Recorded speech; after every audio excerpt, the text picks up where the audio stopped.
Radio. This is where you go if you want to see something or if you want to hear something funny. Coming up in just a couple minutes. This is a joke I told. What? I'm not on Dove Radio? Call the police. Call my agent.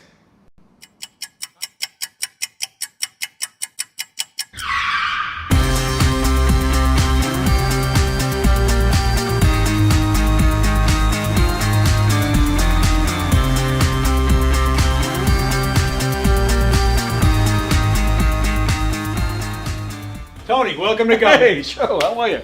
I gotta pat you down though, pal. Oh, yeah? Yeah. All right. Got anything on you? Anything I should know? I got nothing. Anything weird going on? What? Alright, you go in, Tony. Good. Thanks, Joe. I appreciate it. Thanks.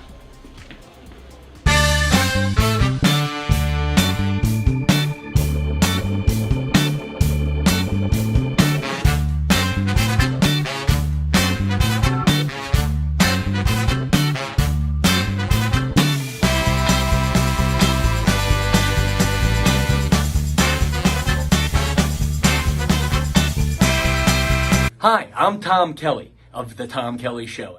Yes, this is not the only time I've gotten on my knees in the back room of a comedy club.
The Knockem Dead Comedy Radio Show is also brought to you by Two Eagles Auto Body.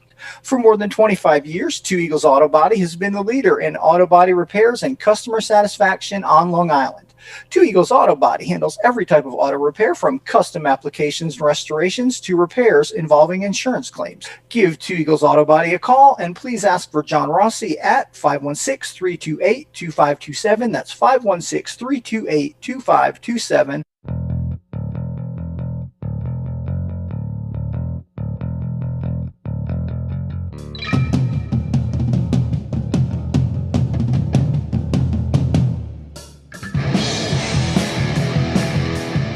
Hey, how do you say there, people? It's Johnny Brennan, creator of the Jerky Boys, also of Fox TV's Family Guy fame.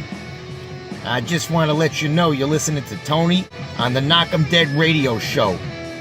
They're gonna keep knocking them dead, so keep listening, you wacky sons of bitch. Right there. Over and out there, sweet Charlie. Long time no see, man. Hey, man, I miss you guys, man, at Knockem Dead Comedy Radio. Hey, Tony, you're not funny, and you probably shit yourself a lot, and you're no fun to be with, and you don't make that much money, and you're not going anywhere in show business, and I hope you get hit by a bus.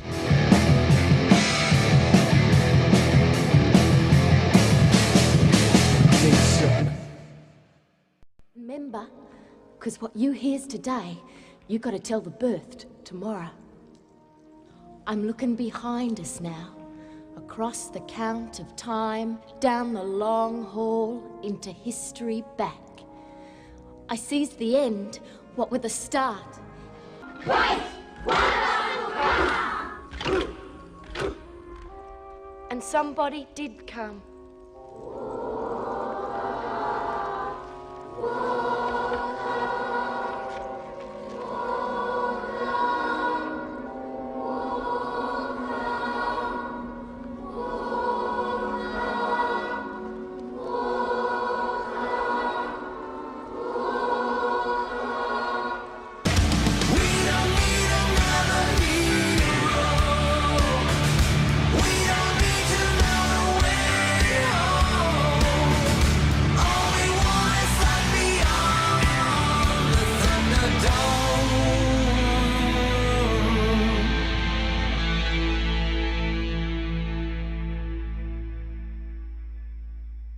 remember.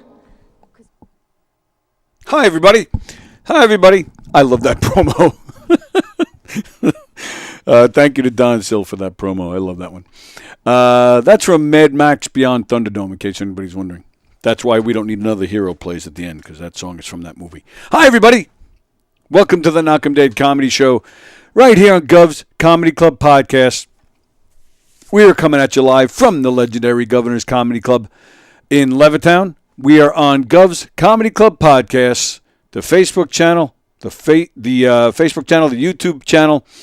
If you'd like to comment and say hello to us, like John Rusiello just did, good morning, sir. Please do so on the YouTube feed, because that is where we keep tabs of the comments coming in. We're thrilled that you're watching on Facebook. If you want to stay there, stay there. That's cool. But if you want to engage with us, you want us to read your comments, you want to talk to us, you want us to talk to you, we're watching on the YouTube feed. So thanks for joining us today. Happy Monday. Hope everybody had a great weekend. Hope everybody's well. Let's see. I'm waiting for Fremder. I'm actually waiting to see Fremder sign on. He posted that yesterday was his wedding anniversary. So I wanted to wish him and his better half a happy anniversary. But I don't see him yet. All right. Well, what'd you guys do this weekend? I hope everybody had a great weekend. I had a good weekend. I did not have any shows of any kind. No murder mysteries, no game shows, nothing going on in here. Yeah. So a good weekend. Did a lot. Friday is Sammy's special needs basketball league. Saturday is her bowling league. Sunday is her softball team. So busy weekend with my daughter in the special needs world. It was freaking cold yesterday. It was a nice day yesterday, but the field that she plays softball on is on the south shore of Long Island, right on the water. I mean, the field. I mean, you can almost throw the ball and hit the water. That's how close we are. So yeah, we're getting that breeze, and it was it was cold, man. It was really cold. I was supposed to be joined this morning. That's why I have the camera set up at this angle with the other chair. Hang on, I'm taking a drink. Hang on.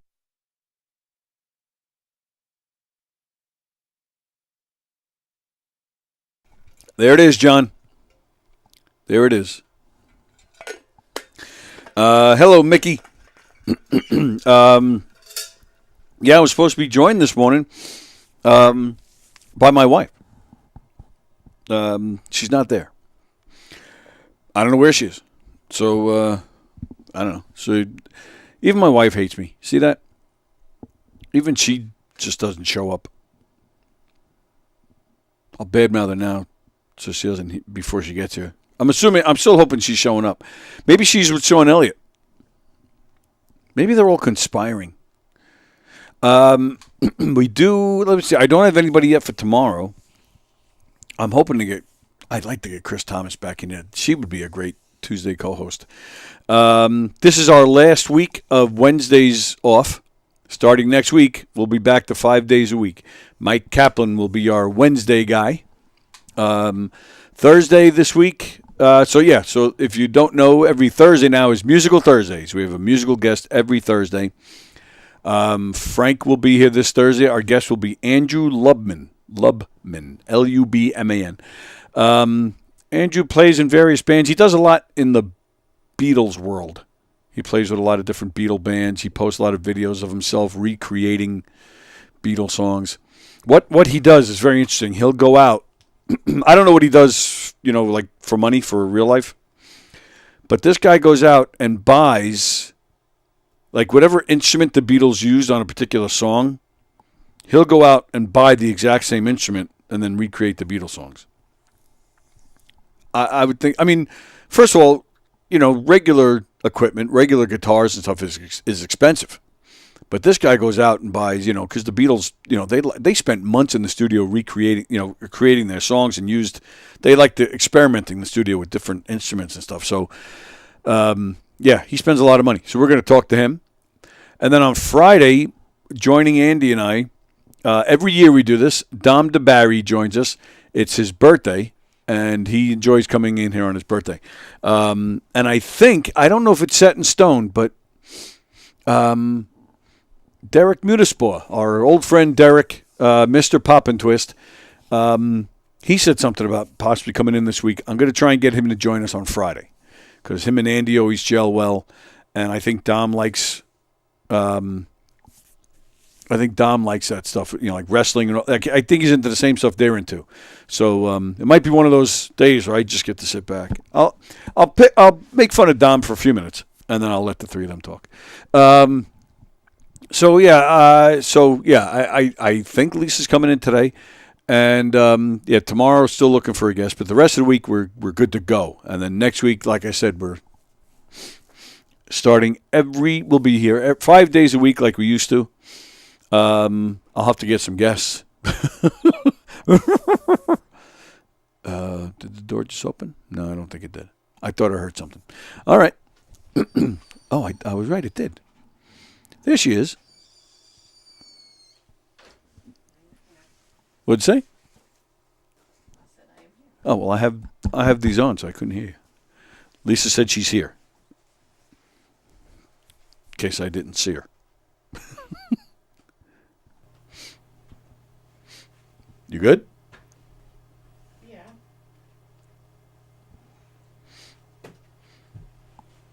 Lisa's back is bothering her today. Is this chair comfortable for your back, or you want that chair? I'll switch them. I don't know. It should be fine. Let's see. Should we do acupuncture? You want to lay on the floor and I'll walk on you? No. No. What is it you're going to try this week? What are you talking about? I thought you were going to try something different for your back this week.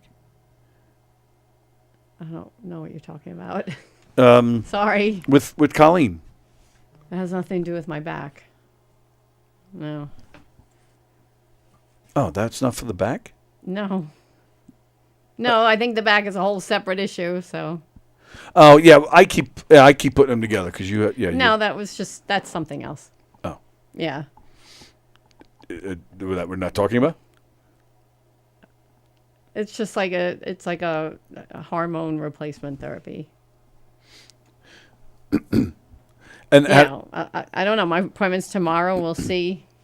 But that's still not going to solve my back issue. But yeah, you threw your back out, and you've been struggling the past couple of days. Yeah. Yeah. Yep. It is what it is. Hormone therapy.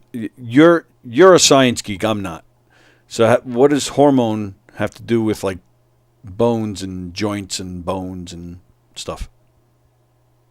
Well, I don't know if it's going to help or not, but our hormones, we have to be balanced in order for our joints and ligaments to work properly. I did not as know well that. as many other things in the body too. So, and when they're not balanced, we could get muscle stiffness and spasms and hot flashes and all those other things that women get. I don't really get that, but I do have a lot of spasms and muscle stiffness. So,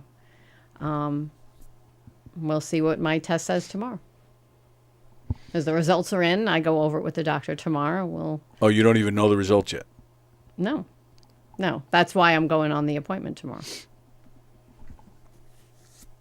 So we'll see what they say. Maybe it'll help, if it's going to help the ligaments. I don't know, maybe. I'm a little discouraged right now. It's been a few days and it's not better. In fact, it's a little worse. So the ligaments or the back or both? My back is worse. It's very painful. How'd you make out this morning? You worked for a little while this morning. Yeah, I struggle through it, so I guess that's going to be how I get through things. Just kind of get through them. Brendan Bird is watching. Hello, Brendan. Hope you're well. Andrew Fremder, I'm throwing out my back right now. I bet you are, you dirty bastard. Fremder, I mentioned it a few minutes ago. I'll mention it now that you're here. Happy anniversary to you and your better half. What was it, yesterday, I believe? And tell us what you did. You better have spoiled the rotten, you prick bastard. Shows how much you listen at home. What does that mean? I don't know what he's talking about. See, as usual, I talked to Fremder for 2 seconds, and immediately, I don't know what he's talking I guess because I'm asking you all these questions. Maybe Yeah, that's why. I kind of felt it was that. Well, we don't have microphones at home, so I'm filling everybody in. Okay. And I hadn't seen her since she worked this morning, so I was asking how she did. And I do admit I keep forgetting that the back is separate. I keep thinking it's all one. I mean, it would be lovely if it helped, but yeah, I'm just, like I said, I'm a little discouraged right now. We'll see what happens. Hopefully it'll feel better soon because it's pretty painful, so. We'll see. I gotta, but I guess there's always Motrin. I guess I'll be taking that every day. That doesn't really help. I mean, it helps a little bit, but not completely. Well, I was asking everybody how their weekend was before you got here. Outside of that, how was your weekend? Well, I just rested around all weekend on purpose. I tried to do as little as possible, hoping that would help. So that's why I'm a little discouraged. Because it's worse. So I don't know what else to do. I've tried quite a few things and nothing's working. So at the moment, I'm sure it'll go away eventually. It's just at the moment. Like what? Name something you've tried. Oh, okay. He's abiding by the laws of the fourth wall, which is the last thing anyone with back pain wants to deal with. Been there, says Brendan. Yeah, it's not fun. Although I've thrown my back out, but I've done damage to my ribs. That's pretty painful. And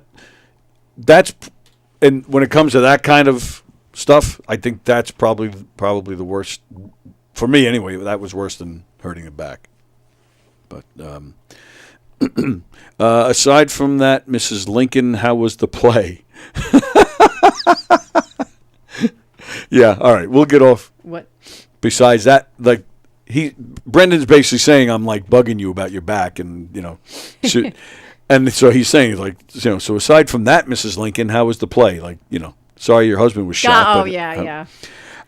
Friend, I was going to watch the 10 Commandments tonight, but my TV broke, so I'm going to need my tablet.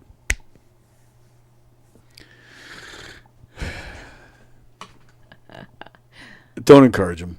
Okay. Yeah, don't encourage him. And oh wow, we went from 9 people watching to 3. What the?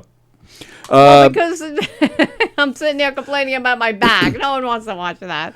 I disagree. I think that's one of the reasons people like this show, because we talk about real stuff. Fremder, what's the deal? Are you coming in tomorrow? I keep asking him to come in because he's got a book to promote. All right. You know what? I'm not asking anymore. The invitation's out there. You let me know when you're ready, and we'll figure it out. All right. Well, one thing we did this weekend, we watched the movie Hacksaw Ridge. Yes, we did. Hacksaw Ridge, it's a war movie. True story. Yeah, true story. About a man who, what war was World War II, right? Yes. He goes to World War II. He enlists into the army, but he refuses to carry a gun because he doesn't believe in violence. And without giving too much away, he does manage to get in, and the army accommodates him, and then some interesting stuff happens to him. Try BioFreeze. It works. See? This is why we talk about this stuff. John Rusciello. What? Well, I tried something similar to Similar to BioFreeze? Yeah, okay. Unfortunately. But thank you. Yeah, so some interesting things happen to him while he's in Germany. Germany. They're fighting in Germany. No, Japan. Japan. Okinawa. Right. Sorry. And he's fighting on Hacksaw Ridge, was that big cliff. Yeah, it's very good movie. Powerful movie, very graphic. It's war. Yes, it is graphic. Kind of like like Platoon level graphic. Yeah, which was that was hard to watch at times. It was. Yeah, it definitely was. But yeah, it was a true story. It's a very good movie. Mel Gibson directs. He did a great job. Andrew Garfield is the main guy. Andrew Garfield, if you remember, he was Spider-Man. He came after Tobey Maguire, but before the current guy. Probably the worst Spider-Man we've had. but he was good in this movie. Who else? Vince Vaughn is in this movie. And then the guy from Avatar. Avatar? The blue people? Oh, right, yeah. Oh, you didn't realize that was him? Yeah, the main guy from Avatar. He's the colonel that's trying to stop him from coming through. Right, yes. So yeah, I would recommend it if you're, but again, it's violently graphic. Fremder, I'm definitely going to come in. I just don't know when I'll be able to make it. All right. Andy Pajanos, looking forward to the sex scenes, if it is that graphic. No, violently graphic. Violently graphic, yeah. Unfortunately, there's no sex. The girl that plays his wife, she was pretty. And, yeah, it would have been... I wouldn't have minded seeing her naked in this movie. No, I'm kidding. There's no sex. Sorry, Andy. But speaking of sex, I'm trying to get Derek Munisbaugh in here on Friday, Andy, so you can have all the sex with him. So I know how long you get away with him. How well you get along with him. Yeah. Goodness. Oh, boy. Wow. All right, so now the important question. Will you be all right performing with Knockem Dead Comedy? Yeah, I don't know. Because that's the main thing here. Well, I mean, I have to struggle through my job. I guess I can struggle through that. Well, I don't want to make it worse. Should I see if anybody else is available? I guess it wouldn't hurt. I was hoping to be better by now, but we'll see. All it's my low back. It's instability or something. I don't know. So I don't know. Your low back. Yeah. Not the butt. Around there, but it's above there. It's the sacrum. It's the what? The sacrum? That's what it's yeah, called? I don't want to get on my back. All right. I just didn't know that's what it was called. I don't know that stuff. May 4th is our next murder mystery show. So a week from this weekend. Hacksaw Ridge versus Ching Chow Charlie. What? What? It's Fremder. I never have any idea what he's talking about. Yeah. I was also saying before you got here how cold it was on the baseball field yesterday, so that's why you weren't there. I didn't go. Yeah, I didn't want to make my back worse by just shivering the whole time. And sitting on a bleacher. Right. Yeah. And then having all my muscles just contracting. That would definitely not have helped me. Yeah, I texted Lisa after I got there. Because I'm never cold. And I was cold yesterday. There was a lot of wind coming in from the ocean. Or the bay, whatever you call it. But one other thing that happened, I don't know if this wasn't during the weekend. I think it was Thursday or Friday, but I haven't brought it up yet in here. I told you about it. I think maybe it was Friday. I think I was coming home from here, actually. And I get home, and I'm walking up. I walk up to the front door, and I tried the knob and the doorknob, and it was locked. I forget who was home. Maybe it was Zach. So I thought somebody was home, so I thought the door might have been unlocked. But it wasn't. It was locked. So I'm just standing there, right? And I put my head down. I'm reaching into my pocket to get my keys. I pull my key out, and just as I look up, boom, right here. I mean, this close. There's a bird. Like, we totally made eye contact. But he was I don't know where he came from, but he was actually he was mid-flight. He was flying. But he was right there. Like we both of us just kind of did one of these, and then he just went right above my head and took off. It freaked me out, man. It freaked me out. I'd never seen anything I saw we were looking into each other's eyes. It was the craziest thing. That's crazy. So that's funny. Yeah. So I just wanted to share. That's the whole story. But yeah. So then he took off. All right. Well, one thing. One thing I go over every year, and I'll talk more about it probably on Thursday because we do Music Thursdays because we have a musical guest in here every Thursday, and Frank will be here too, and that's all Frank knows is music. You can't talk about anything else. But we do this every year because we get mad. The Rock and Roll Hall of Fame has announced their inductees for this year. So every year we go through this list and we just bitch and moan about the artists that aren't in there yet.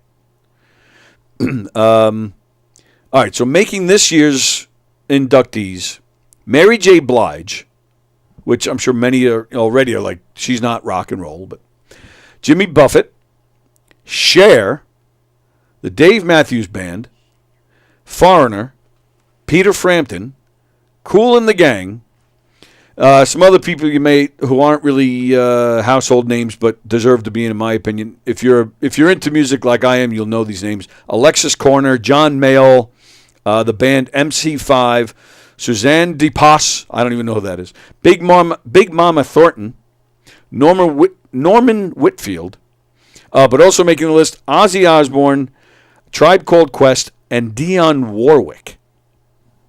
This is who's getting inducted? These are the people that will be inducted this year into the Rock and Roll Hall of Fame. Yeah, I do have issues with this. I have no problem with who gets elected in. I really don't. I do kind of disagree with some of them, but I'm like, screw it, throw them in. Who cares? Like Dionne Warwick, I'm sorry, I don't think that's rock and roll at all. No, that's weird. I'm not a big fan of Cher, but I would throw her in before Dionne Warwick. But Mary J. Blige, I mean, that's, I don't know, the R&B world, but that's fine. Throw her in. Who cares? Kool and the Gang, same thing. But my issue is when these people get in before other bands who belong in. This is the Rock and Roll Hall of Fame. How do you not have the Monkees? How do you not have Bad Company? In my opinion, like, Bad Company is the top of this list. You don't get much more rock and roll than Bad Company. You familiar with Bad Company? Feel Like Making Love? I do like that song. Don't You Know You Are a Shooting Star? Oh, yeah. Can't Get Enough for Your Love. That's all Bad Company. That's the same. And there's more. They have the song called Bad Company. They have they have so many great songs. The band Boston is not in the Rock and Roll Hall of Fame. And on the list this year, but did not get enough votes, which does make me mad because I'm a big fan of this guy's music, Lenny Kravitz. Wow. How is Lenny Kravitz not in the Rock and Roll Hall of Fame? How did this year with this list, a list that he's on, how does Cher and Dionne Warwick beat Lenny Kravitz into the Rock and Roll Hall of Fame? Lenny Kravitz, man, that guy is funky. He's funky. He's funky. Ooh. I don't know. So funky. I don't know. I don't know. That's crazy. I will talk about that more on Friday when we have our musical guests. Oh, Chris Thomas is watching. Chris Thomas, coming back tomorrow for Tuesday Trivia? I hope you are. She says, when my lower back hurts, I wear what they sell as a waist trainer for women, and it gives me a lot of support. I feel a lot better. Is that the thing you just got? I got an SI belt, yeah. I think it does help. It doesn't take away the pain, but it's less pain. Yeah, all right. Well, you just got it yesterday, right? Wasn't it yesterday? Yeah. Yeah. She also finds stretching helps and rest. Well, she did. She rested all weekend, and that didn't help. Have you stretched at all? I've stretched and I've done exercises for the low back, and yeah. I mean, I whatever. I don't know if I exhausted all my options, but I feel like I did try a lot of stuff, and it's just getting worse. It's not getting better. Show us. So maybe I just need to just leave it alone. Show us one of your stretches right now. I'm kidding. No. I'm kidding. I just like when you do your stretches because I look at your butt. All right, let's move on. I like my wife's butt. There's nothing wrong with that. Rusiela wants to know what kind of bird was it. I don't know. You see, you guys have to realize I don't know much. I don't know why I even have a show in here. I just sit here and, read, and I don't even do that well. That's why I always need guests in here because, you don't. I got nothing. Fremder, in the afterlife, I want to come back as a bird, not so I can fly, but so I can look Tony in the eyes. And then I'll know it's you, Fremder, because it'll be tweeting bad jokes.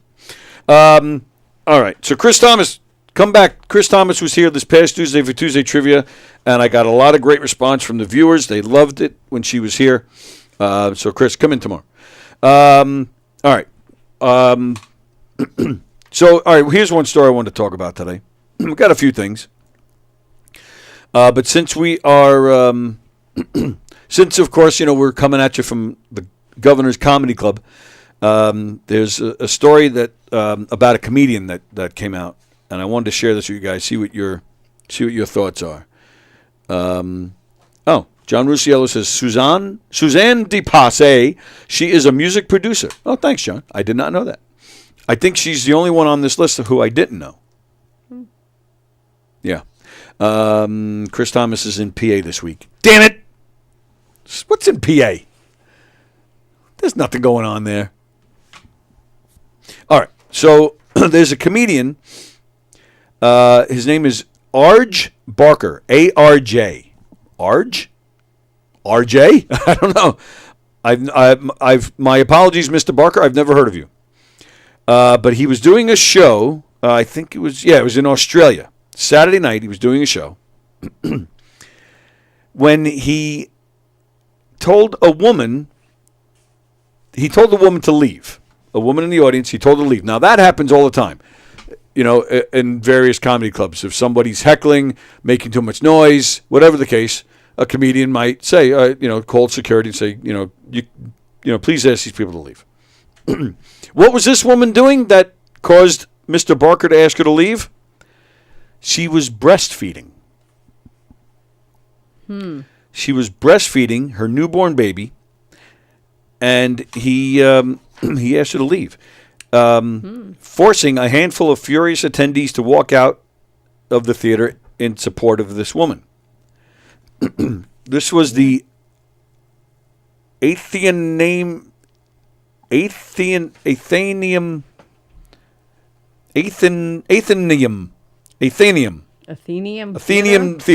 Never heard of it. No, well, it's in Australia. Oh, okay. So, this was the Melbourne International Comedy Festival, where a woman was breastfeeding her 7-month-old baby, and the baby made a few gurgling sounds. I was sitting there, and she gurgled a bit, says the mother, Trish Ferranda. She said, sitting there, the baby gurgled a little bit.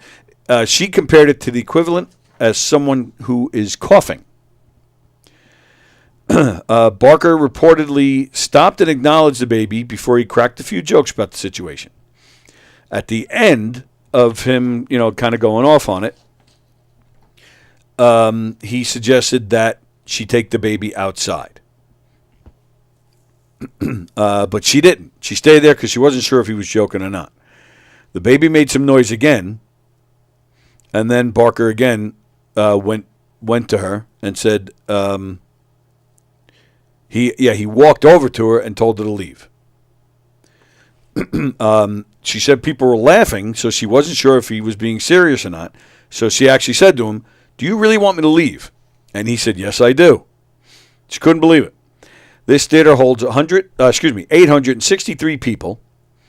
10 to 12 people, including one man, got up and walked out with her in support. Barker claimed that the noise was ruining his train of thought. Some people have been posting about it, saying that this comedian's actions were atrocious. And he doesn't have an ounce of respect, one person said. A woman has purchased a ticket for a night out with her sister and friend, try to laugh and enjoy yourself, and you badger her and encourage her to leave and get a refund. So, but then you have people on the other side. So, No. He's a comedian. If you can't concentrate because the baby's gurgling, then, And what about when people heckle you, Well, yeah, heckling, yeah. No, but learn... You have to work through distractions. What if somebody were coughing or getting up and going to the bathroom? All right, well, let me ask you this. Let me ask you this, because I honestly don't remember. Would you agree that gurgling sounds from breastfeeding is the equivalent of maybe somebody coughing? Maybe. Okay. Yeah. Now, I will say if somebody is coughing a lot, sometimes, people will give that person a look. Sometimes you may expect this person to go out, get a drink, go to the bathroom, or finish coughing before they come back. Because it is noisy, can be disturbing. I think people are a little sympathetic because they're not heckling. That's different. But when you're coughing, that's something you may not be able to help. However, if it is making a noise and people are having trouble hearing, or if it's getting in the way, that person might be expected to leave. Yeah, I have I have a hard time believing it was that loud. That Yeah. You know. Okay. Because some people are saying that. Like another comedian, Australian comedian Dave Hughes, said that this guy Barker is Australia's favorite American comedian. Again, I've never even heard of him. And he slammed the theater for allowing this woman to into the show.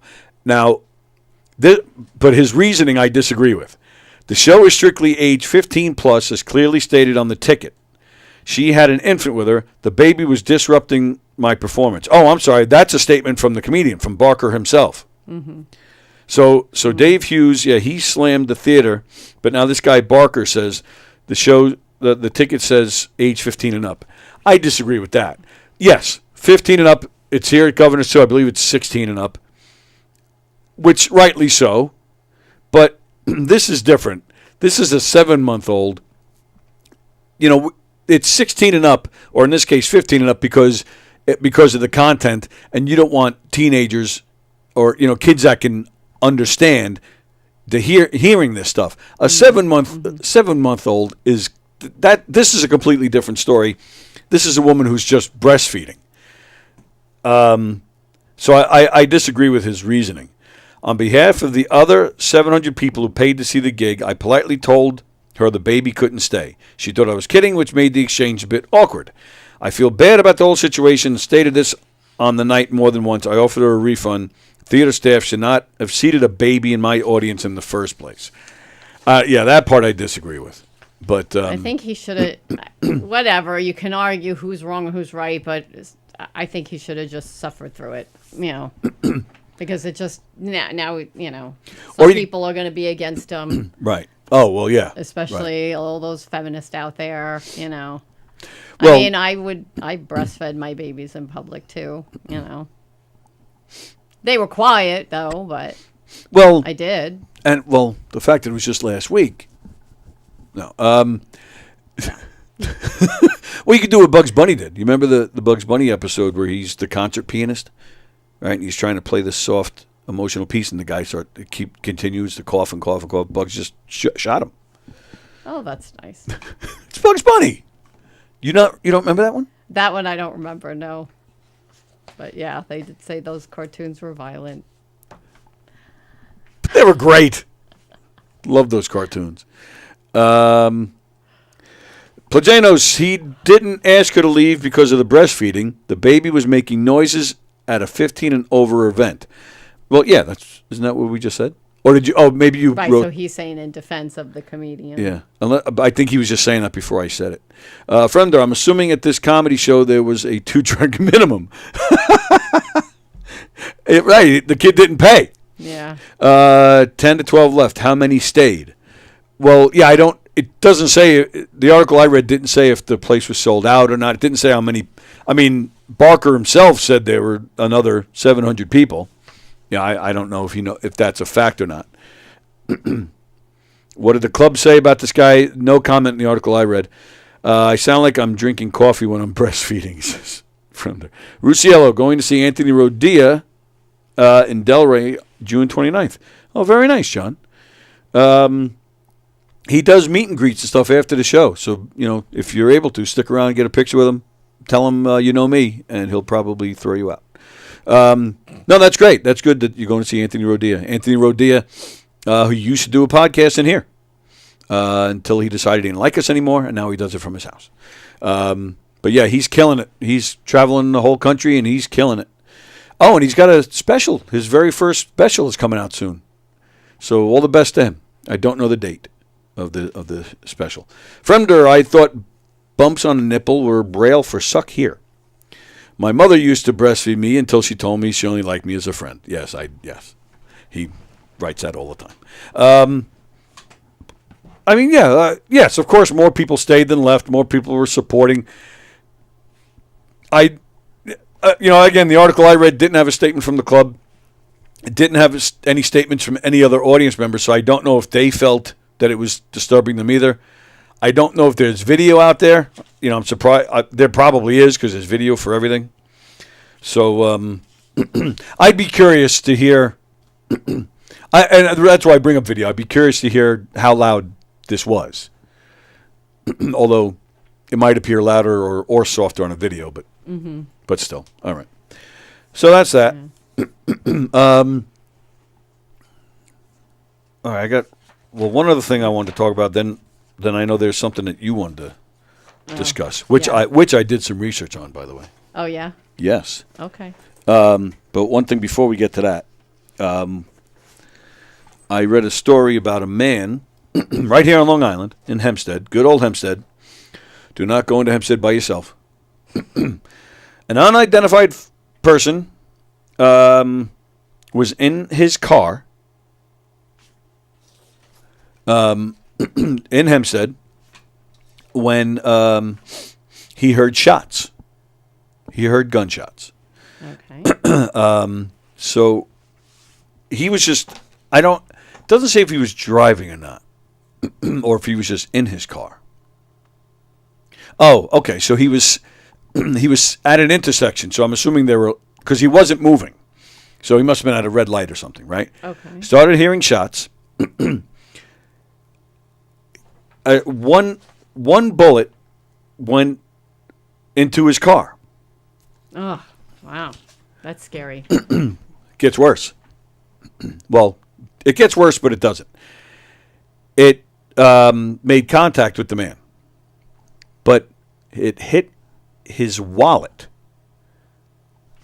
and the wallet lodged it. The wallet, I guess, stopped it from going any further. So it got stuck in the man's wallet. This man's wallet saved his life. Now, how big this man's wallet is, I have no idea. I don't know what else he's got that's big that may have saved him. I don't know. Wow. But yeah, he was very lucky. yeah. Yeah, I thought that was crazy. There were at least seven shell casings in the street where the shooting took place, several bullet holes in the car. But one hit the man and hit his wallet and saved his ass. That's so scary. Wow. Wow. When I worked for the phone company, I reported to a Hempstead location. Yeah, it was quite the interesting place. There were sections of that town where it was actually company policy, where you had to go with at least one other person. You could not be in that area by yourself. I was working in areas, a certain area of Hempstead, more than once, where I heard gunshots more than once. A buddy of mine was once working on a pole in Hempstead, and two cars pulled up at the pole. The guys got out, started shooting at each other. My buddy was on the pole. They didn't look up because they were just looking and shooting at each other. They never looked up, but he's right above this, and he's just there watching. There was nowhere he can go, Right. so he was stuck. He's on the pole, just watching this whole thing. The closest I ever came was a buddy of mine. We were doing some areas, the telephone poles are in the backyards. So we were in an area of Hempstead, and I don't know if this is still the case, but back when I was working there, any utility, electric, phone, whatever, they're supposed to send letters out to a particular neighborhood and say, okay, from this date to this date, we're going to be working in your neighborhood. Just let you know, just in case there's a disruption of service, or if you see somebody with a hard hat in your backyard, just let you know. However, even with those letters going out, we're still supposed to knock on the door before we ever enter the yard. Let them know, hey, we're in there. Do you have any dogs? You can. So we knocked on one door. The guy came to the door, and we told him we're going to go in the back. He said, okay. I don't know what happened at this point. I don't know if he was drinking or what. But about an hour later, he came out with a rifle. And he was screaming at us. Oh, my goodness. And we got to get out of his yard, And we were telling him, we told you that we were going to be back here. He actually did point the gun at one of my coworkers. It was a rifle. He did point at one of my coworkers. And that's when we grabbed as much stuff as we could, and we got out of that yard. We called the cops. Cops came. We're talking to this guy in front of his house, and it turned out this guy was a retired cop. So my coworker who got the rifle pointed at him, once he heard that this guy was a cop and not some psychopath, he lost it. It took at least three of us to hold him back. He was going to murder this man. He was so mad that a cop would actually do this to him. Because, it freaked him out, rightfully so. Right. He had a gun pointed at him. Did knock on his door and tell him. Right, yeah, it was it was crazy. And then one other time I was working in a backyard in Hempstead by myself, and it turned out this guy was he had dogs, like he trained these dogs for illegal dog fights. And he was bragging about it. He was telling me about it. Yeah. He was proud of it. And one of them got out of the house while I was in the backyard. And I was just about to start climbing. I had they call them gaffs. Those are the spikes that you put on your ankles and you dig into the pole. I didn't have a ladder. I was, gaffing. And I was not, I did my share of work at the phone. I wouldn't say I was the best lineman. And I wasn't the best climber on gaffs, but I wasn't scared of it. There's a little bit of a science to it, and it's a little tricky. But, man, I was good at it that day. I mean, I was literally at the pole, just getting myself all set up to start. Again, they call it gaffing. And this dog came out, flying at me. The teeth are out. Oh, my goodness. Barking and howling. Fear and adrenaline. Oh, absolutely. This thing would have, if I didn't lose my leg at that time. I still had my leg, but I would have lost it that day. Man, I never went up a pole so fast in my life. As Fremder and Plagianos, the wheels are spinning as I talk about climbing a pole so fast. Yeah. Wow. But yeah, Hempstead, interesting place. And were you able to then call the guy and say, bring that dog back in before I get down? The dog did make it to the pole. Thankfully this dog was not very big. I was up at least 5 feet before the dog even got to the pole. Oh my goodness! And you were so lucky. Yeah, but that's all I needed. He wasn't going to get me there. The guy did eventually come out. It wasn't that long. I honestly don't remember how long it was, but I do remember it was fairly quick that the guy did come out and bring the dog back in. Wow. But I do remember when I was done, being scared to come down. I remember that. Yeah. Yeah. And then I don't remember. I remember climbing down, being scared, and I don't remember from that point. I'm almost positive I grabbed everything I needed, without having to make a second trip, and just got out of there as fast as I could. Wow. Yeah. Maybe the guy got shot in the wallet because he had a 5 on him. What? I don't get it. I don't get it either. Maybe the guy got shot in the wallet because he had a 5 on him. I have no idea. All right, so that's that. All right. Did you ever take any action or report that guy for having the dog run out? No, it wasn't like I said, the guy he actually bragged about having about setting up dog fights, but he didn't let the dog out on purpose. The thing accidentally got out. Mm-hmm. The guy was nice to me. What he does is a terrible thing. I know, but if that dog attacked you, if the dog made contact, that would have been a completely different story. Right. Oh, yeah. Because you got up the pole fast. It was somebody else. Maybe the guy that shot Abraham Lincoln was really in for his wallet. What the fuck? So stupid. Oh boy. I have so many stories with Hempstead. It was such a. I loved working there because the big shots, the top brass, they didn't want to come into Hempstead to see what we were doing. So not that we did a lot of goofing off, but it was just that pressure of not worrying about the bosses coming to see what you're doing. We did our work, but we had some fun too. But yeah, I remember those few times that I had to go into Hempstead to do an evaluation. Yeah, being nervous. One time I had somebody come with me, drive in with me. Yeah, I think I remember that. Yeah, because the therapist who went in before me had some trouble when she came out. She was getting harassed. Really? So I was like, I'm not going there by myself. Yeah. I mean, there are some areas of Hempstead that are fine. There are plenty of areas of Long Island that are a lot worse, but there's a few areas of Hempstead where you're like, no way. Yeah. Unfortunately. And again, I have other stories too of my time in Hempstead. I can go on. But the funniest thing, and I've talked about it here before, was right across the street from my garage was Hell's Angels Long Island headquarters. But every year it would make me laugh because every Christmas they would put up Christmas lights, and these guys were quiet. I mean, if they didn't have a sign that said Long Island Hell's Angels headquarters, you never would even know they were there. You never saw them. You never saw like a ton of bikes outside. Like the only time I ever saw them was when they were putting the Christmas lights up, and I'm like, Hell's Angels putting up Christmas lights. And they decked it out. Like, it wasn't just like a strand. Like, they really went all out. But I always thought that was funny. And then we had a church right next door, which I think I've told you about, where every Easter, I don't know if they still do it or not, but they used to when I worked there. Every Easter, they had actors, and they recreated putting Christ on the pole, on the cross. Yeah, you did. Yeah. And they reenact the whole thing, and they did it in Latin.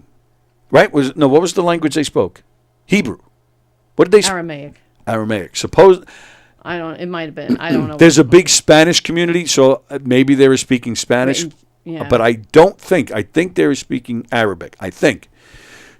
But they would close a few streets in Hempstead, and they would reenact the whole thing. Like this, the guy playing Jesus would actually carry a cross, and they'd be, pretending to whip him, and and he'd walk, through the streets, and everybody would, line up and gather and follow, and they'd come back to the church, and they reenact the whole thing of, setting up the cross, putting Jesus on it, the whole works.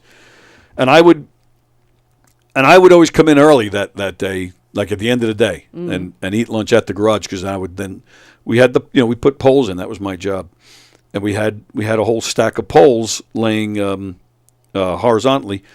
So they'd, be lined up. So I would always climb up to the top and sitting on logs, and I would just sit there so I could see over the fence and watch the reenactment every year. I thought it was cool. Wow. Let's see. Okay. All right. Yeah. So that's that. All right. So now the big thing that you specifically wanted to talk about. I don't know if it's the big thing, but I came across this story yesterday. I didn't do too much research on it like you did, but this thing called furries.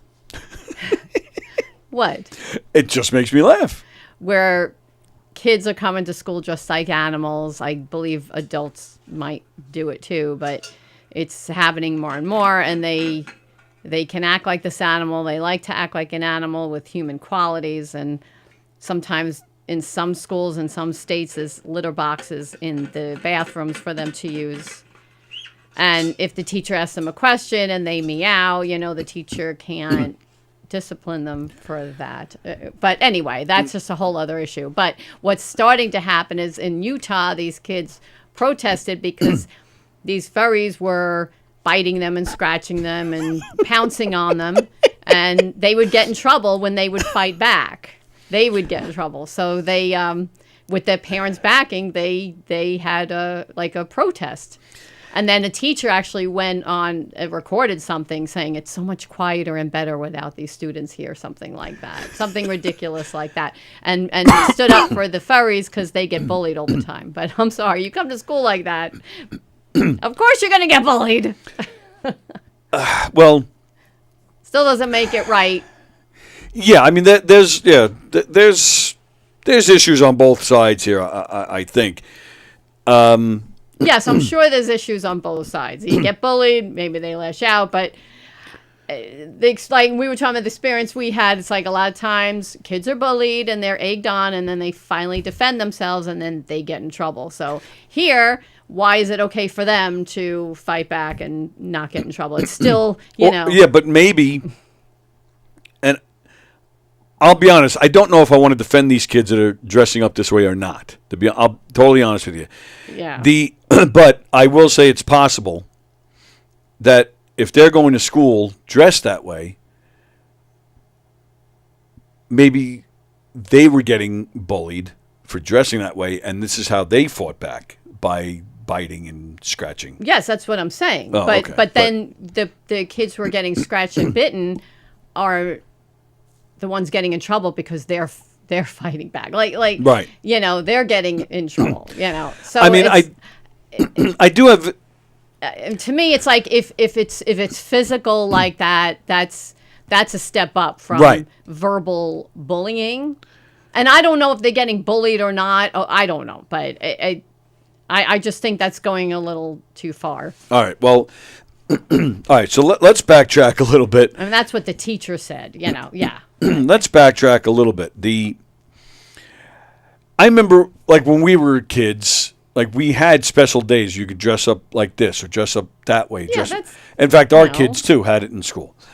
That's different. You That still is don't different, and authorize litter box. and I have no issues with people who have fandom, or I don't want to say fetish, fandom, where they want to dress up like superheroes, or they want to dress up like this, dress up like that. but to the point where Time and place. well, yeah, absolutely, time and place, and if you're going to start acting like the animal, Right. yeah, I think a line needs to be drawn, especially in school. I mean, you're there. It's not. You're there to learn. You're there to be schooled. I don't know. Right. It's disruptive. And it's even you one know. thing if you're going to dress like an animal, fine, but still be a human and sit there and learn. Talk normal and respond Right. in a human way when the teacher asks Right. you a question. I don't think it should be a response of a bark or a meow. Exactly. I don't think should be All right. acceptable. Agreed. So- And I didn't hear that they actually had litter boxes. That's just Well, some schools do. I'm not saying every Right. school does that. all right. So, so the article I read, again, backtracking a little bit, and it even asks, what is a furry? Furry is a fandom. A furry named Strudel told ABC that, yeah, furry is a fandom. We don't think that we're animals.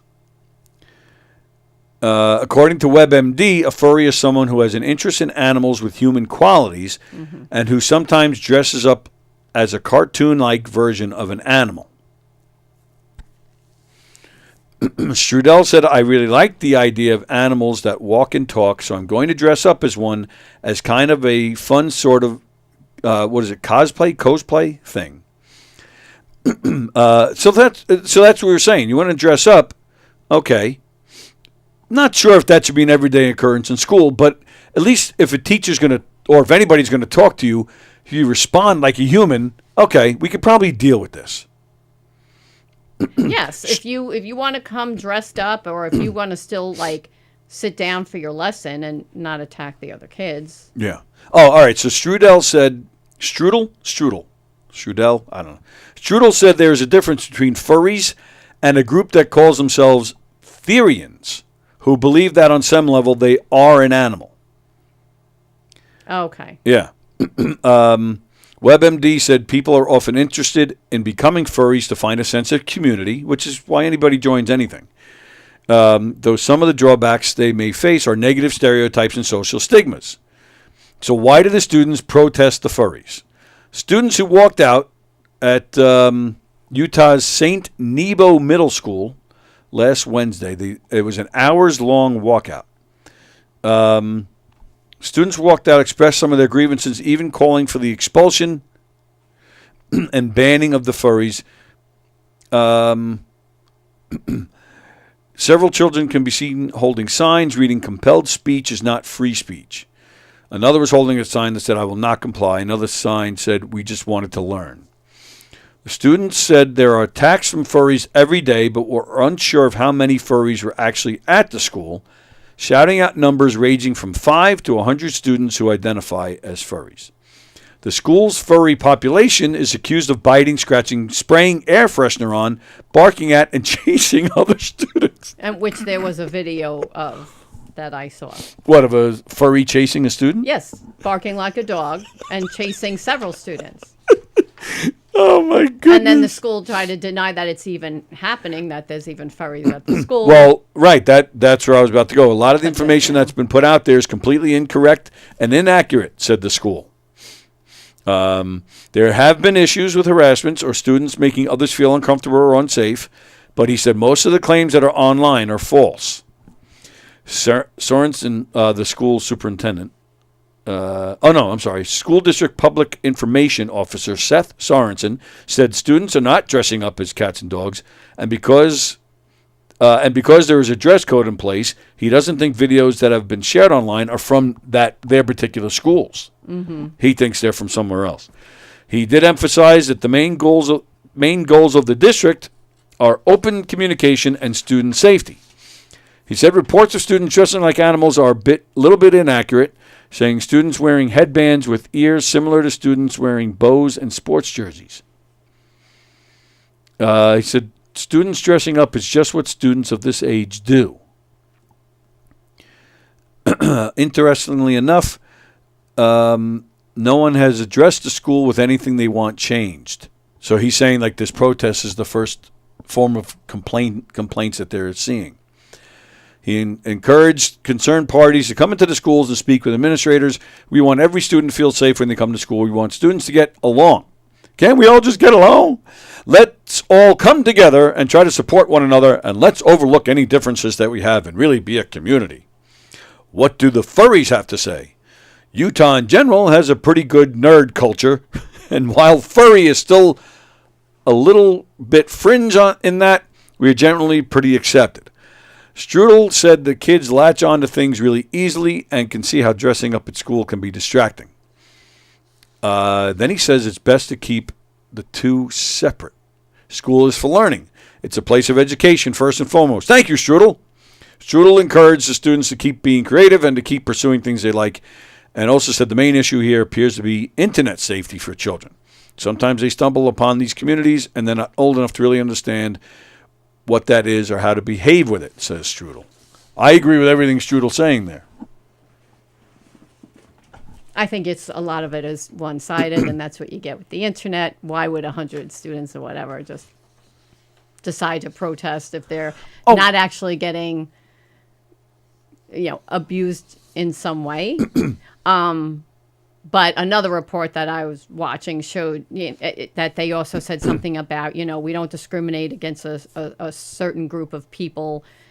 They were kind of being very vague, but I'm like, I thought it wasn't happening at all. So why do you need to talk about a certain group of people aren't being discriminated against? Like, it kind of looks like it, like they go on to defend it later on, but it's like, but you began the whole thing with, it's not happening at all. So there was a little bit of a contradiction. Well, he did say, he did say we have a dress code. He didn't say if how many are honoring the dress code or if there's a problem with people not honoring it. He also did say, too, that they still will wear, even if they're honoring the dress code, they will wear stuff on their heads to be animal-like. All right, but the teacher did say, these kids are getting bullied. So she's admitting that it is happening. Right, and she had a lot of negative things to say about the kids. Let me take this. We'll get back into this. Good morning, sir. Good morning. I'm going to start off by saying, Mrs. Walker, very lovely to see you. I'm very happy that you're on the show. You enhance your husband. Now, I am sick and tired of hearing all this crap about these schools and about letting their kids. School is school.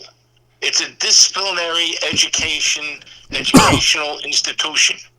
They have no business whatsoever letting these kids and letting these teachers do what they have done. It's ridiculous. Yeah. I'm an old man. I'm sorry. I'm 70 years old.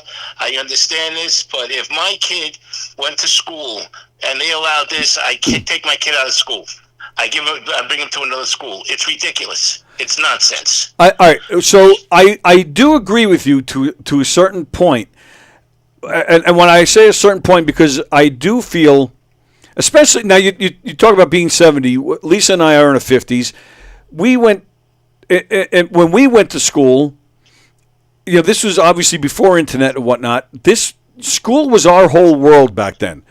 Nothing else in the world mattered. So so the reason I only agreed to a certain point is because I do feel our school, especially back then, that was our epicenter for social events as well. So, and believe me, I'm not defending dressing up like an animal and acting like an animal, but I do agree with doing things in a social manner, like maybe like having school spirit day where you dress up in the school colors. That's different. Right. Well, but that's what I'm saying. That's not an everyday thing. Right, which is I agree 100%. You know, I'm just responding to what John said. John saying school is for learning and you know and basically at least I took it, what John was saying is that was all it's meant for.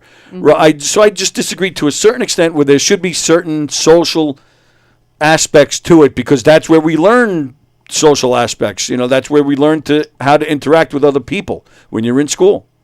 Right. That's social aspects. I'm sorry to interrupt you. The social aspects is after school activities. Okay, that's what's wrong with this goddamn country of ours. All right. First of all, you're going to calm down, young man. I can't calm down. I'm infuriated. I see that. It's ridiculous. They're not educating these kids. You know, when I went to school, I went to parochial school. All right, the nuns and the brothers and the priests, they were rigid, but they gave us a backbone to a following. These kids today have no structure. And the parents let them do this. Right. And the teachers abide by it. It's nonsense. It's crazy. And if you do say anything against them, it's like that's just looked at as hate and bullying. You know. My point. I think there just should be a line. And I hear you, John. You're absolutely right. Most of the social events were after school. You're absolutely right about that. But and believe me, I am not saying kids should dress and act like animals. I'm not saying that at all. But I'm just saying a little. Like, there's a difference between wearing ears and wearing a whole big costume. Yes. That is totally disruptive to the other kids. Agreed. And not I agree with. answering the teacher in an appropriate way and totally acting like the animal. Right. That's what's going on here. And I agree with you, John. I'll come right out and say it. If my kid is going to act like an animal, I'm going to have a lot of problem with that. Right. So I agree with you there, John. So I'm at just a certain point, it's not just showing up with dog ears on and still acting like this. That's different. Well, like this, the guy that I quoted is saying, if anybody wants to come to the school and discuss it, which to me, that's the answer to everything. Let's sit down and talk. I don't believe that the protest was the first thing. These kids say that they get in trouble when they defend themselves, when they tell on these, this kid scratched me, this kid bit me. They're the ones getting in trouble. This is then, the point. This is just what the school's putting out. Right. Yeah, which is what I was saying. I wasn't stating it as fact. I'm just reading what was put out. No, I'm not. I understand that, but it's nonsense. School, we're losing the word, the meaning of the word school. It's an education. It's an educational institution. They're not teaching these kids. This I can go on and on. Well, let me ask you something, John. Let me ask you, John. So man, you're 70. So you were in school in the 60s? I was. Okay. Now, and maybe I'm completely off base here, but what about, say, in the 60s, when colleges would have anti-war protests? Is that, am I comparing apples and oranges here, or that? Well, because those kids, those weren't kids, they were adults. Okay. They had a right to pass their opinion. We're talking about grammar school kids here. We're talking about young teenagers. There's no structure for these kids. Right. Just like what's going on in Columbia University today. With Hamas and Israel. All right, they're adults. Well, fill me in. What are they doing over there today? Oh, it's been all week. They've been protesting against Israel. Right. Is that where the guy set himself on fire? Yes. Right. Well, no, yeah, but he did that down in police headquarters. Oh, okay. He did down in criminal courts. But all right, you have your structure already. Years ago there was a commercial with Wonder Bread, the formative years. I don't know if you remember that commercial. 1 through 12 was the formative years. Yeah. It's formative years in school too. Absolutely. And if these parents are idiots and not teaching their kids the right thing, it's part of the educational system. Yep. to teach these kids, and it's crazy. Listen, I went through a tough regimen. I went of all parochial school. I had nuns, priests, and brothers up till my senior year in high school. It was hard. Oh yeah, There was they were tough. doubt about it. Yep, I agree. It was hard, okay? But you know what? I'm a better man for it today. Because, thank God, I didn't need brothers or priests or nuns to discipline me. I had an Italian mother with a wooden spoon and a slipper. She beat the shit out of me for things I didn't do. Yeah. But the bottom line is this: I feel sorry for these kids today. And how do you go out in the world? All right. Right. And I don't know what these parents what they're thinking. It's crazy. And like I said, if my kid, I'm fortunate. I have 3 beautiful children. They gave me normal problems, but they're all married. They're all happy, and they discipline their kids. Not as rigid as I was, because I was a little bit rigid. But they wouldn't let their kids go to school dressed as a cat or a dog or anything else like that. Did you take the spoon to your kids? No. Oh wow! I thought for sure you were going to say yes. I never hit one of my children. I didn't need to. First of all, I worked around the clock. So what I mean by around the clock, you 1 week I worked 4 to 12, 1 week I worked 12 to 8, and the next week I worked 8 to 4. That was the part of the job, and I thought it was very unfair to discipline my kids. Did I talk to them? Did I give them time out? Did I punish them? Yes. Yeah. But as far as hitting, no. Right. No, I wouldn't do that. I don't believe in that. And because I guess one of the reasons why is because every day I got home, I got the shit kicked out of me. With love. It was with love. That's right. She's a wonderful woman. I hate to do this. Whack. It hurts me more than it hurts you. Yeah, that's a good line. Yeah. I remember Spanky's father said that, and then Spanky put the book on his butt, so his father hurt his own hand. Yeah, well, I got hit by the nuns and priests and brothers too. Oh yeah. My aunts and uncles, they all went through Catholic school, and they all got smacked around by the priests and nuns. Yep. And by the way, I don't believe in that either. Okay, I believe, but there's different ways of discipline. Sure. And corporate discipline, I don't believe in. Yep. But the bottom line is this: these kids today, and I don't blame the kids. I blame the schools. Parents, okay, years ago they were called Bronx Irish Catholics. These young Irish girls would go to school, and the skirts they had to wear was like by their knee. Right. And when they left school, when they went 3 blocks away from school, they used to roll them up. Right. So it would be like 4 or 5 inches above the knee. Yeah. Stuff like that. But I mean, it's just crazy. Listen, I'll let you go back to your show. All right. you. This is Walker. You're a ray of sunshine. All right. Thank you. Very nice to see you. All right. All right, and take care of that man. He's a good man. Okay, thank you. Thanks, pal. Right back at you. But when it comes to when it does come to beating people up, I do have your permission to smack Kaplan next Wednesday when he comes back. Yes. Oh, please, hit him over the head. Take your fly swatter to him. Oh, that's a good idea.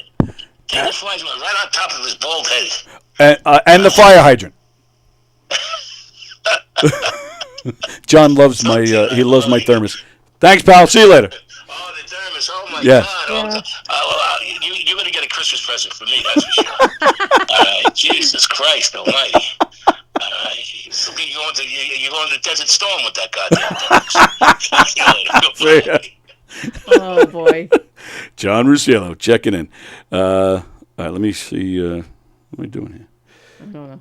Let me see what comments are coming in while John had the phone, if any.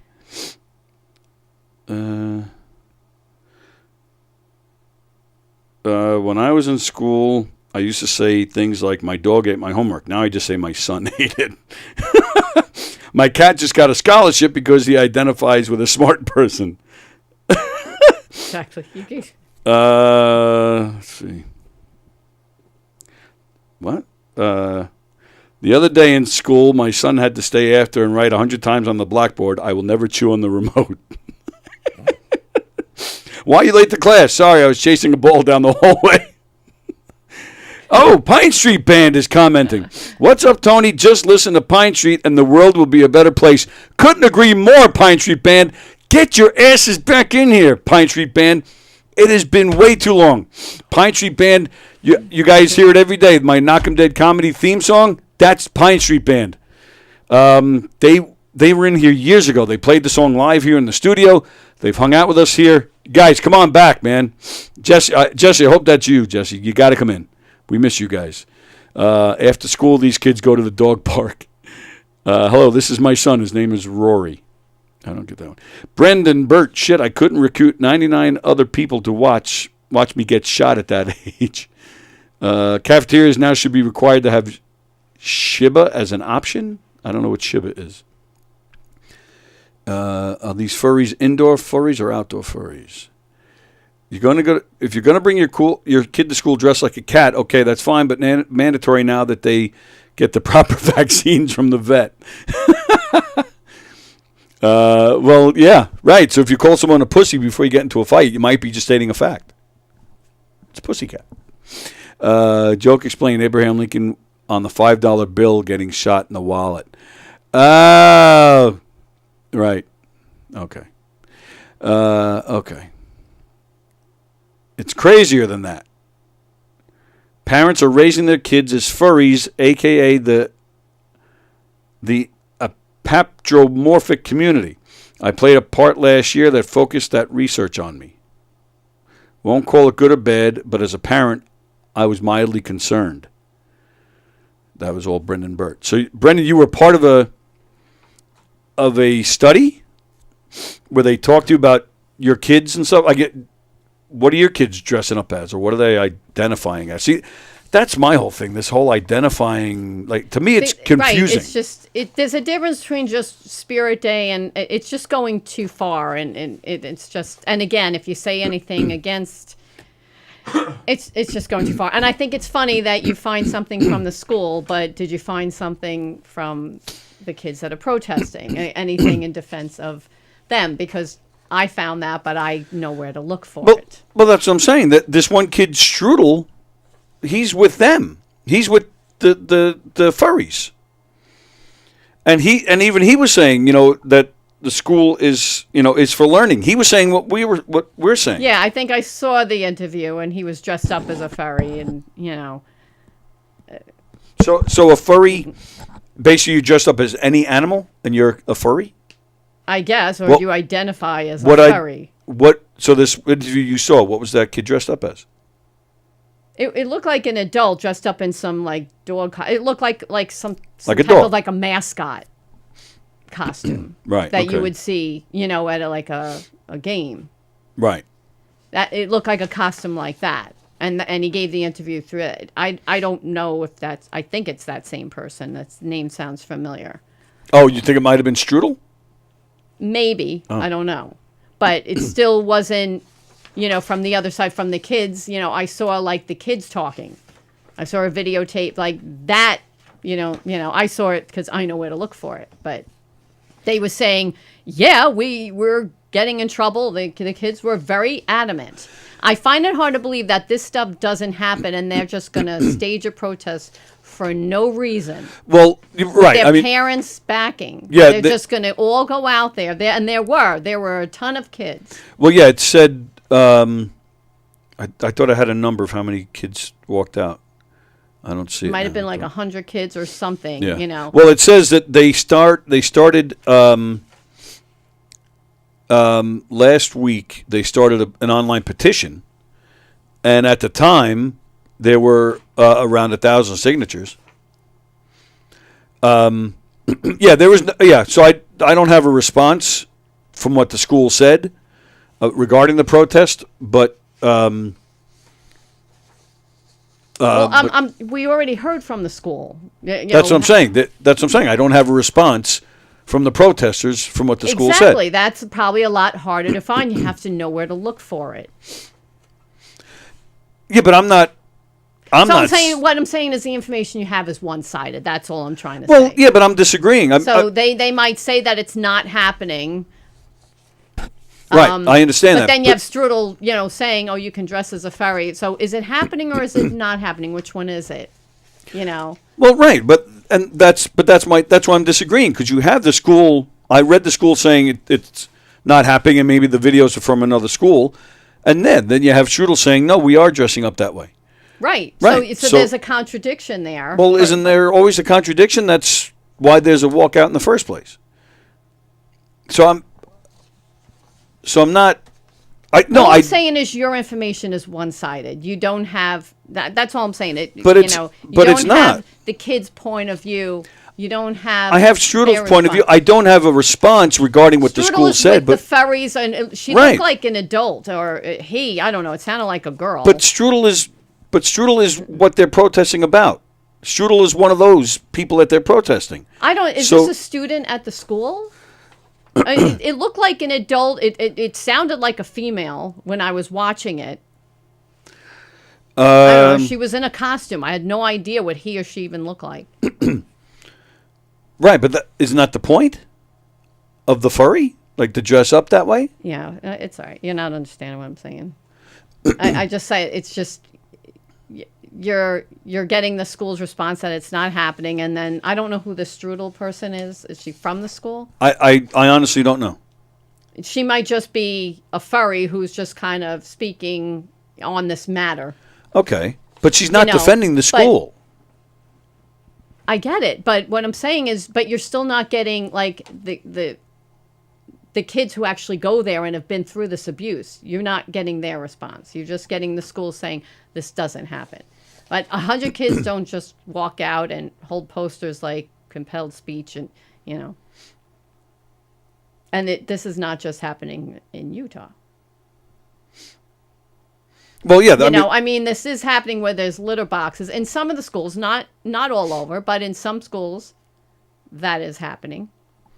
Well, yeah, but this article didn't say anything about anything else or anywhere else. It's just talking about this one particular incident, this one particular place. Right. So I'm just saying it's one-sided. That's all. All right. Well, I don't. I didn't take Strudel as agreeing. You're not getting the kids. You're not getting their. The Strudel person is just kind of commenting on what they think, But right, but she's not defending the school. You're getting the school's like their response, but you're not getting the other side's response in that artiple. Right. I think the Strudel is a separate person that doesn't go to the school. It's just giving their opinion.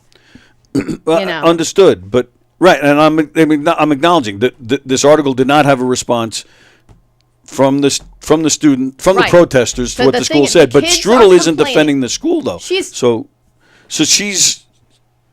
just saying that, we shouldn't like dress up, or maybe it shouldn't be during school. She's just saying like how furries should act. But these kids, they're claiming that they're getting abused, physically abused. Like you don't have that response. That's all I'm trying to say. Well, but the school, I didn't read anything from the school regarding that either. They didn't say one way or the other. Well, they just said it wasn't happening at all. They were saying they're not dressing up. They didn't say there was no bullying going on. They just said nobody's dressing up like that because of our dress code. They didn't say one way or another regarding the physical violence or the bullying, the abuse. Right, they left that. I guess they left that part out. So, but saying kids are protesting, so why are they claiming that they're protesting? Right. Like I'm just saying, you read the article. Like, what is the school? They're just saying that it's not happening. So these kids are just walking out. No, but again, they're not. They didn't say it's not happening. They just said. They said the kids aren't dressing up because we have a dress code. They didn't say one thing either way. They didn't acknowledge or deny that the bullying was happening. They didn't say anything regarding that. So maybe they're coming to school to still acting like animals, maybe not dressing like them, but they might still be acting like them. Right.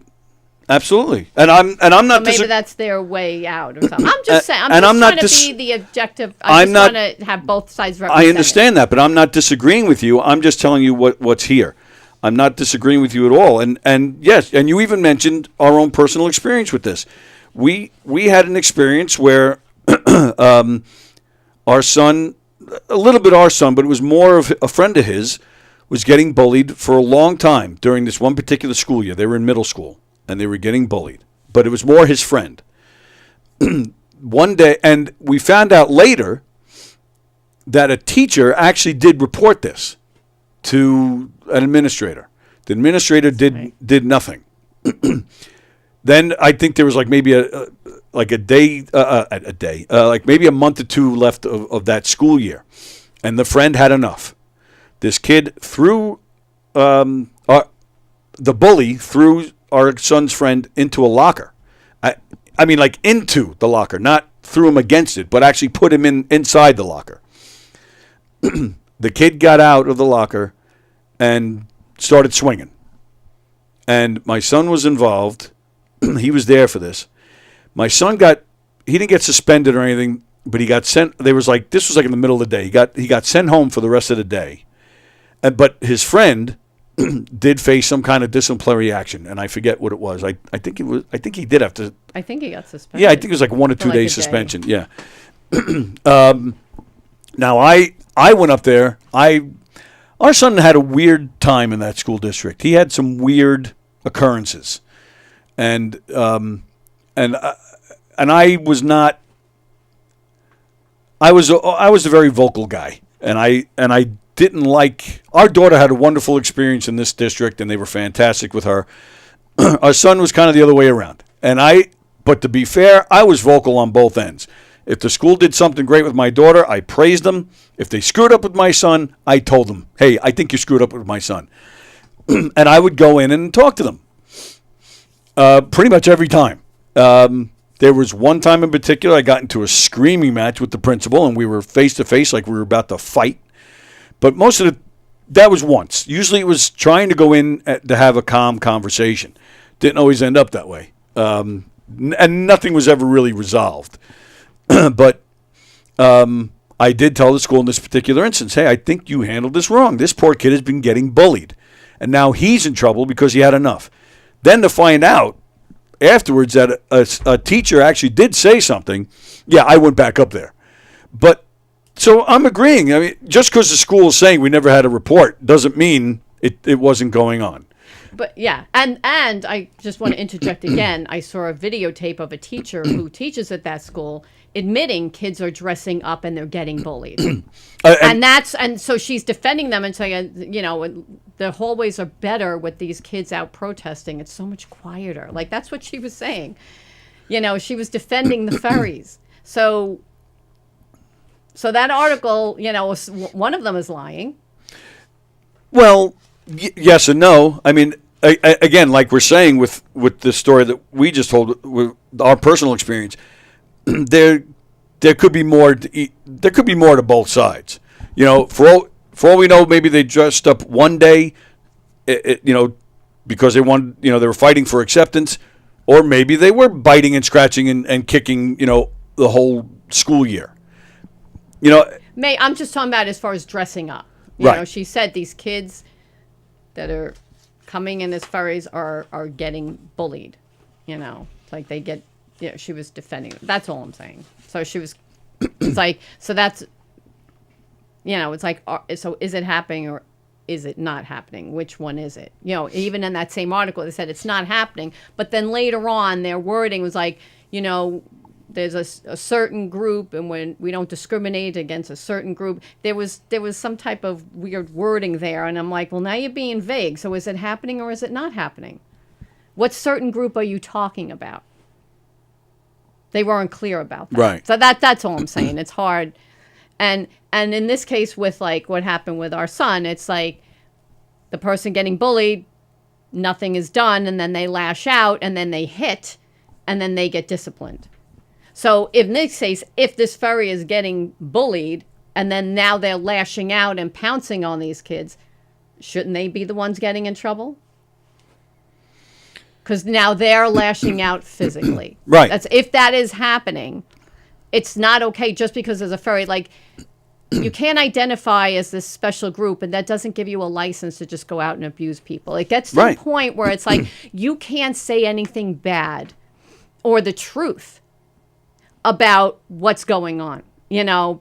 So it gives them the license to do or say anything. That's kind of like it's kind of like getting too far. Which is why I was agreeing with Strudel. So put away the rest, because Yes, there I are agree a with lot what of he's saying. there are a lot of things left out of this particular article. You know, but Strudel did say here somewhere, you know, we need to come in and speak to administrators. We need everybody to feel safe. Everybody, you know, it's not saying just the furries. Everybody. Everybody. We need everybody to get along. We need to try to come together and support one another. Overlook any differences, and really be a community. And that's spot on. I mean, there was something in here somewhere about keeping about some kind of separation, which I disagree with. But Strudel also says this is a place of education first and foremost. Exactly. Right, and I did catch her saying, you know, like maybe just not during school hours, like not Fine. doing this during you school hours. You want to have a furry Yes. club? Knock yourself out. Right, then after school you can dress up all you want Right. and act like animals all you want, but not during school hours. In that vicinity. Like don't. In that Yeah, it doesn't vicinity. mean you go roaming the halls now and interrupting other clubs, other Right. sports. Right? No, just And I don't care how much you think you're an animal, it doesn't give you a right to touch another person. right. And that goes either way. If someone's teasing that kid for acting like an animal, like watch me kick the dog. You know, Well, like yes, bullying is never okay. right. And But guidelines if need you're to be gonna drawn. dress up like that, you are opening yourself up to that. Yes. So you know you're Yeah, letting you know. I know, but yeah, but again, that's why there should be guidelines, because because then you have those assholes that say, oh, you know, look at the way she was dressed. She was asking for it when she got raped. You know what I mean. So there's got to be guidelines to all of it. So I don't. There has to be guidelines. I don't think if you're going to wear like a mascot costume, if it's going to be that crazy, that's going to be disruptive to the class. Right. That's what I'm saying. There's got to be guidelines. If you're going to put a litter box in the student bathroom, yeah, I'm going to have an issue with that. That you're crossing the line. But if you're going to have a club where in your vicinity, whether it's a classroom or a field, whatever it is, and you guys want to run around on all fours and bark, and fine. But and chase a frisbee, fine. But there's got to be guidelines to that too. Don't get a litter box. Don't pee on anybody. Don't bite anybody. Like there's got to be guidelines. Come on, it's just like John said. Like John said, it is going a little too far, and it is nonsense. And that's the thing. It's like you give an inch, and then it just goes way beyond, and Right. it just gets to the point where it's like, okay, this is how I identify, so I can just do whatever I want. I mean, we've never really done that on this show. We've never got into the whole identifying, and again, like I said, I find the whole thing confusing. No, it is. I don't really want to get into that, but I'm just talking about this specific No, I understand, incident. but I'm not in that world, so I don't even want to pretend like I know what that world is. I wasn't even going No, there. I'm I was not talking about the ferries. I understand, Just, but I just want to make that statement. I have a point. So, having said all that, my point is, I do feel, though, if you're identifying as a dog, to the point where, or a cat, you need a litter box, or you need to bite and scratch people, I do feel there's an issue there that needs to be looked at. So that was my whole point there. Oh, absolutely. Well, that's a whole other point. Right, that's what I'm saying. Why are they dressing up? Right. In the first place. But that's my point. People in that world may not be happy that I would say something like that. So I'm not going to pretend that I know what their world is like. But personally, that's how I see it. I don't have a problem. You want to dress up like a furry, that's fine, but it doesn't give you the right to touch another person and to disrupt a class or disrupt what they're doing. Right. It doesn't give you the license to do that. Just dress up. You want to, as long as you're not infringing on anyone else's rights or their space, and you're not touching them, then I don't have a problem. But that's the thing. That goes with anything. If you're in, I don't want to say normal, but something we're more familiar with. If you're in the drama club, you're on the football team. You shouldn't be disrupting anything either. You should never disrupt. So that's the whole. Right, and even here. like if you're in the drama team and you're practicing for a part, you do that at rehearsal. Right. Or you do it on your free time. You don't do it during your class. So. If the weather's bad, do they get a half day if it rains cats and dogs? Ha, ha, ha. My understanding, says Brendan, they identify as animals, but not the real kind. The cuddly costumes is who they feel they are. Right. Well, you said there's a different. They gave a different name. Some right. people really Therians think they're or Therians. something? Yeah. So I didn't realize that either. That there's people that just like to dress as a cartoon character. The school called. We have to pick our son up. He has fleas. If they're all fighting, somebody called the ASPCA. Someone get this kid a scratch post. Maybe there's some truth to saying I was raised by wolves. Dr. Seuss would lose his license. That was all from there. All right, Brendan Burt, the problem is we deal with responses at the fruit and neglect responsibilities at the root. Ooh. We deal with responses at the fruit and neglect responsibilities at the root. Word. Well. No story starts with the first punch. Right. That's exactly what I was trying to say. My opinion, I reserve the right to be wrong. No, I agree 100%, which is a whole other topic, which I also have experience with. The news, because they always, like you were saying, they always kind of spin in a certain way, and you never really know what is actually going on. We had a situation years ago at a house we used to live in, where next door, our next door neighbor sold the house. They sold it to a group home, and we're fine with that.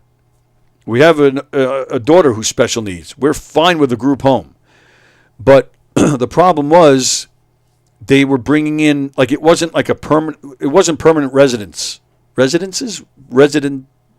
wasn't permanent guests living residents, there. It wasn't like a permanent group. It was a respite home. Right, so it was different people in and out every weekend. Right. With various levels, and it wasn't just people on the spectrum. It was addicts. It was people with the real psycho I think issues. They were some of them. It came out like they were lying on the application that they weren't violent, so they were allowed in. If you were violent, right, you wouldn't have been allowed in because you are in a residential neighborhood. And so they got in, and right, some of them were violent. There were some that were violent. There was one and guy attacked people. Right, one time, and this we watched this through our window. A guy was jogging, and a guy got out of the house, and he started beating up the jogger. The cops come. This guy beat a cop. We had another instance where somebody, thankfully, they didn't run to our house. They ran past our house and ran to the other side next door. Bare naked and started knocking on doors. I thought the bare naked was somebody else. It was a different story. Oh, maybe. I think it was. But the one that affected us was we had a friend of ours was renting an apartment in our house. Our buddy Joe, and he had two cars out front. One was a van, and he had another car. A guy who lived in the group home kicked his window out, jumped out the window for whatever reason, had a car there, right, and had the drove. keys. And he got into his car, but his car was blocked in by different cars. He, instead of trying to move those cars, he just kept slamming into Joe's his van. Just kept slamming into it until he moved it enough to drive through. And this was 1:30 in the morning. Right, and I heard it, and I ran out there, and right. I eventually, saw what was eventually we were both out there. Yeah. And I forget crazy. if Joe was even home. The group home said, like, there was no reason for him to sneak out. All he had to say was, I want to drive somewhere. Like, he right. had permission to drive. There was no reason for him to do that. So what ended up happening is, this was next door. So if you're looking out from our house, it was our house to the right. It was our next door to the right. Now, the other next door neighbor on the other side of that house, she called News 12. And News 12, she's standing in her front yard, and News 12 is out there with her, and they're talking to her. I didn't know what was going on, so I just walk over, just out of curiosity. She tells me what's going on, and she tells News 12 that from my house, there's a better view of the backyard to this house. So News 12 says, can we get some footage? I was like, yeah, sure, why not? So I walked them back there. The reporter starts asking me questions, and I'm answering them. So we go to watch the report that night, they first of all they said this neighborhood they said this house was full of unwanted guests, which was not true. We didn't not want them to have a respite home. We just wanted it to be more peaceful, less dangerous we didn't people. feel it was safe for the neighborhood But to have violent, The video starts. The first thing they say, Tony Walker of Seaford has a problem or whatever, and they show me pointing to that backyard from my backyard. I'm like, so immediately I'm like, oh no. They made this piece more about us than the neighbor that called them in the first place. I think they showed her once, but like 3/4 of this thing was me. And I'm like, oh no. So sure enough, boom, there were so many responses on News 12's Facebook. People were, putting me down, saying some horrible things. There were some threats, I remember. And I was telling them, hey, look, News 12 did not report this right, because they never said that it was like, they never distinguished whether it was permanent guests or not. And they spun it like we didn't want people, like autistic people living there. That couldn't have been further from exactly. And so I was constantly, I spent like a weekend just responding on their Facebook feed because so many comments were coming in. Again. And I kept responding, this wasn't accurate. This isn't what I said. Ah! And eventually it just fizzled out and it turned out to be nothing. But the home did eventually hear our pleas. This went on for a couple of years, but they did finally change it and they made it permanent residence. In fact, some of them would come in and we knew some of them because we're in that world.